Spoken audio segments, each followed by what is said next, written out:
Welcome back to another edition of the Coach's Corner. Once again, I'm joined by head volleyball coach Ian Blanchard.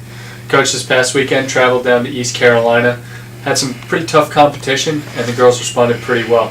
What did you think of the weekend down at the Pirate Invitational?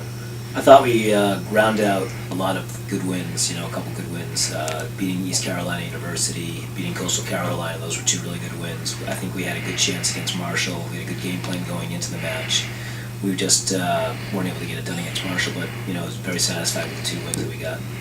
Early on in the first match against ECU, you brought out Paige Miller, put in Mallory McIntyre, and she stayed the rest of the weekend. Did pretty well. She was named the Conference Setter of the Week, as well as the UMBC Athlete of the Week. What was the impetus behind that change, and what did you see from Mallory to let her go the rest of the weekend? Well, Mallory had been struggling for the last 2 weeks, recovering from a head injury and subsequent concussion, and it was just a matter of getting Mallory cleared from the last 2 weeks, and we were just waiting for that.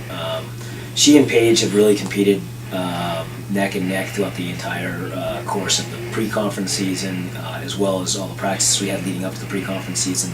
So I have full confidence in either one of those two girls to do a good job. I just thought that we needed to make a change. Paige was struggling a little bit with her consistency at that point, and I thought putting in Mallory was a good change. Non-conference season's over. What do you take from it going into this weekend? How do you think of the non-conference season when you look back on it now? I think I scheduled too many matches is what I think, but hopefully we're not too tired at coming out of pre-conference.